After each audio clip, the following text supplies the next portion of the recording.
నా చిన్నతనంలో పెద్ద పెద్ద దైవజనులు, అభిషిక్త దైవజనులు చెప్పేవారు, మహాశ్రమల కాలం సంఘము కోసం కాదు అని, మహాశ్రమలు మనకు సంభవించవు అని. మహాశ్రమల కాలం రావాలంటే అబద్ధ క్రీస్తు పరిపాలన రావాలి. వాడు పరిపాలనకు రాకముందే సంఘం ఎత్తబడుతుంది. ఏవేవో లెక్కలు చెప్పి, ఏవేవో వచనాలు చెప్పేవాళ్ళు మేము విని బాగుంది కదా అని హల్లెలూయా దేవుని స్తోత్రం అనుకునేవాళ్ళు.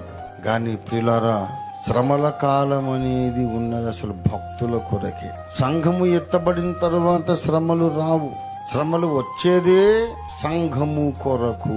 అబద్ధ క్రీస్తు రాకముందు సంఘం ఎత్తబడదు. వాడు రావడమే సంఘముతో యుద్ధము చేయడానికి, పరిశుద్ధులతో యుద్ధం చేయడానికి.